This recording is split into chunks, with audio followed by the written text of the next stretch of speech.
Captain America, the American hero. Captain America was created by Jack Kirby and Joe Simon at Timely Comics, known today as Marvel. During the golden age of comics, which lasted between the late 1930s and late 1940s. Kirby and Simon believed strongly in American intervention in Europe and created a hero to embody America and the course of action they thought America should take. On the cover of Captain America's first issue, which went on sale December 20th, 1940, Cap is seen punching Hitler in the jaw. Cap entered the war before America did. After the bombing of Pearl Harbor, Emperor Hirohito also fell victim to Cap's wrath. From then on, Cap could be seen fighting both Nazis and the Japanese. It was a hit amongst the American public. The first issue sold around 1 million copies upon its release. Captain America, alongside his sidekick, Bucky Barnes, fought in the European theater with a team called the Invaders. Original members included Cap and Bucky, Submariner, the first Human Torch, and Union Jack, the second of the nationalist superheroes. This team of heroes aided the Allies in the French resistance against the villain Red Skull, a Nazi baron who used a fear toxin and red mask to terrify Allied soldiers. But World War II did not last forever, and as the nationalist fervor surrounding the war died down, Americans realized how two-dimensional the character really was. Captain America's sole purpose seemed to be punching people in the face. And so Captain America's plane crashed in the Arctic Ocean, and he was presumed dead. Captain America was revived during the Silver Age of comics, when in 1964 he is fished out of the ocean by the new superhero team, the Avengers, in issue number 4. Surrounded by a new cast of characters, Captain America's character was developed beyond that of a Nazi-punching good guy. It was during this period of time that Captain America was given his man-out-of-time complex. Readers of Captain America felt nostalgia for the good old days and old-fashioned morals as they watched Captain America discover the new world. Captain America once again became an American favorite, and his own comic was revived. In issue 117 of Captain America, published in 1969, the public was introduced to Falcon, the first mainstream African-American superhero. When Captain America meets Falcon, Falcon had been enslaved by the Red Skull's ex-henchman. A Harlem native, Falcon had tried to rouse the natives of the island he was enslaved on to fight with him for freedom, but they lacked weapons. Captain America encouraged Falcon to become a symbol, to inspire the natives to rise against those who enslaved them.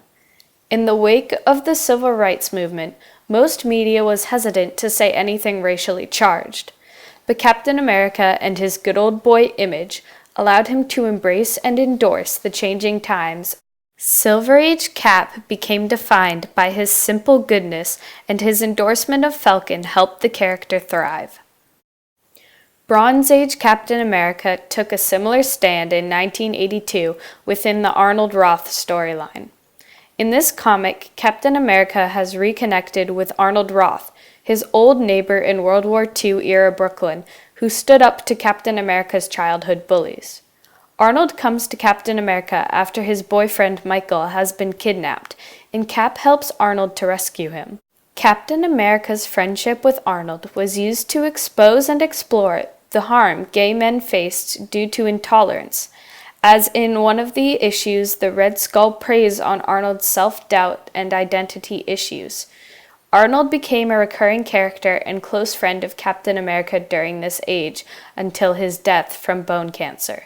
Modern-era Captain America is even further developed as a human and not just an icon. In a post-9/11 comic, after the bombing of a small farming community in the Midwest, Captain America finds himself facing a terrorist group. The leader is named Faisal al-Tariq, an Arabic name. The terrorist promises to turn himself in if Captain America can name the country he is from. He details wartime horrors that plague his home, but Captain America cannot guess because, as al-Tariq says, "You played that game in too many places." Captain America admits that the government's actions were wrong, but defends the American people, saying that they didn't know. Captain America's break from the federal government is solidified in the Civil War storyline. In the wake of the fictional Superhuman Registration Act, Captain America stands against the federal government and calls for superhumans to be able to operate without interference by the federal government and for their freedoms to be preserved. Iron Man supports the federal government in holding heroes accountable and preventing rogue heroes.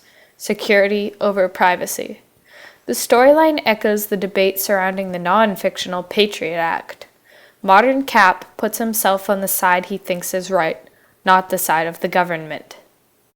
When Captain America is about to kill Iron Man, he is stopped by civilians and sees New York crumbling around him, and how his actions have caused the public to support the act he was trying to prevent out of fear of superhumans like himself. He turns himself into the police. Modern-day Cap encourages readers not to stand on the side chosen by the government or even by public opinion, but the side of righteousness. Just as our shifting society has changed the character that is Captain America, the stories told through the character of Captain America have shifted our society.